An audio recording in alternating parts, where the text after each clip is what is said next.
ஓம் நற்பவி முருகன் அருளால் இன்று எனக்கு அற்புதமான அதிசயம் நிகழப் போகிறது என்று சொல்லி உங்களுடைய நாளை தொடங்குங்க.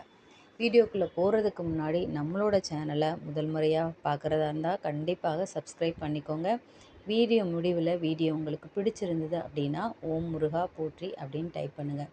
இன்றைக்கி நமக்கு அருணகிரிநாதர் பெருமான் அருளிய திருப்புகழ்லேருந்து ஒரு திருப்புகளை தான் நம்ம பாராயணம் பண்ண போகிறோம்.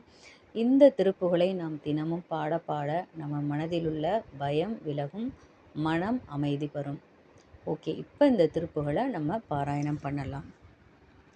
பாதி மதிநதி போதும் அணிசடை நாதர் அருளிய குமரேசா, பாகு கனிமொழி மாது குறமகள் பாதம் வருடிய மணவாளா, காது முறிவிழி காக முற அருள் மாயன் அரிதிரு மருகோனே, காலன் எனை அணுகாமல் உண திரு காலில் வழிபட அருள்வாயே, ஆதி அயனொடு தேவ சுரருலகு ஆளும் வகையுறு சிறைமீளா, ஆடு மயிலினில் ஏறி அமரர்கள் சூழ வரவரும் இளையோனே, சூத மிகவளர் சோலை மருவு சுவாமி மலைதனில் உறைவோனே, சூர நுடலற வாரி சுவரிட வேலை விடவல பெருமாளே.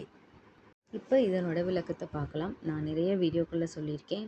எப்போவுமே எந்த ஒரு பாடலையோ பதிகத்தையோ நம்ம பாராயணம் பண்ணும்போது அதனுடைய முழு அர்த்தம் நம்ம தெரிஞ்சு பாராயணம் பண்ணும்போது நமக்கு பலன் அதிகமாக கிடைக்கும். இப்போ இதனோட அர்த்தம் என்ன அப்படின்னா, பிறை சந்திரனையும் கங்கை நதியையும் கொன்றை மலரையும் அணிந்த சடைப்பெருமான் சிவபெருமான் அருளிய குமரேசா, அதாவது சிவபெருமானை வர்ணித்து அவரோட மகனே அப்படின்னு சொல்கிறாங்க. சர்க்கரை பாகும் கனிகளும் போன்ற இனிய மொழியை உடைய மாதரசி, குறமகளாகிய வள்ளியின் பாதத்தை பிடித்துவிடும் மணவாளனே.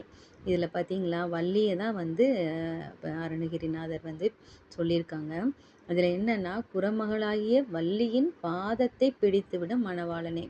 அப்போவே ஆணும் பெண்ணும் சம அப்படிங்கிறத முருகன் நமக்கு உணர்த்தியிருக்கிறாரு. வள்ளியோட பாதத்தை பிடிச்சு விடுவாராம் முருகன், அதை தான் சொல்லியிருக்காரு. அப்படிப்பட்ட முருகனே, பிரிக்கப்பட்ட ஒரு விழியை காகாசுரன் என்னும் காகம் அடையும்படி அருளிய ஸ்ரீராமர் மாயகரிக்கும். இதுக்கு ஒரு கதை இருக்குது.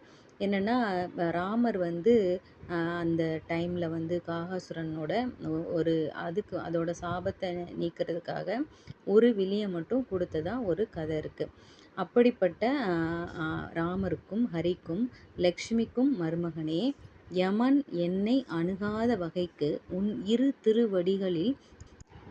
திருவடிகளில் வழிபடும் புத்தியை அருள்வாயாக. உன்னோட காலடியில் வழிபடுற அந்த புத்தியை நீ எனக்கு கொடுக்கணும். ஆதி பிரம்மனோடு அமரர்கள் அனைவரும் தேவலோகத்தை ஆளும்படி சிறை நின்று அவர்களை மீட்டவனே. அதாவது பிரம்மன் அமரர்கள் எல்லாரும் அவங்க தேவலோகத்தை ஆள்றதுக்காக அவங்கள சிறையிலிருந்து அவர்களை மீட்டவனே. நடனமாடும் மயில் மீது ஏறி தேவர்கள் உன்னை சூழ்ந்து வருகின்ற இளையவனே. அதான் நடனமாடக்கூடிய அந்த மயில் மீது ஏறி தேவர்கள் சூழ வரும் இளையவனே. மாமரங்கள் மிகுந்து வளர்ந்த சோலைகள் நிறைந்த சுவாமி மலையில் வீற்றிருப்பவனே. சுவாமி மலை எப்படி இருக்கும்னா, மரமும் செடியும் கொடியும் வனம் மாதிரி சோலையாக இருக்குமா. அப்படிப்பட்ட அந்த சோலை இருக்கக்கூடிய சுவாமி மலையில் வீற்றிருப்பவனே.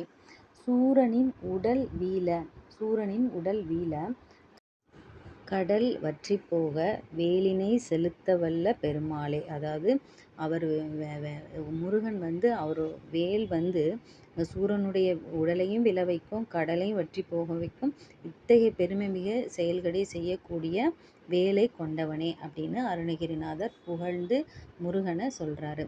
இந்த பாடலை நீங்கள் தினமும் பாராயணம் பண்ணுங்கள். முருகப்பெருமானுடைய அருளையும் அருணகிரிநாதருடைய அருளையும் கண்டிப்பாக பெறுங்க.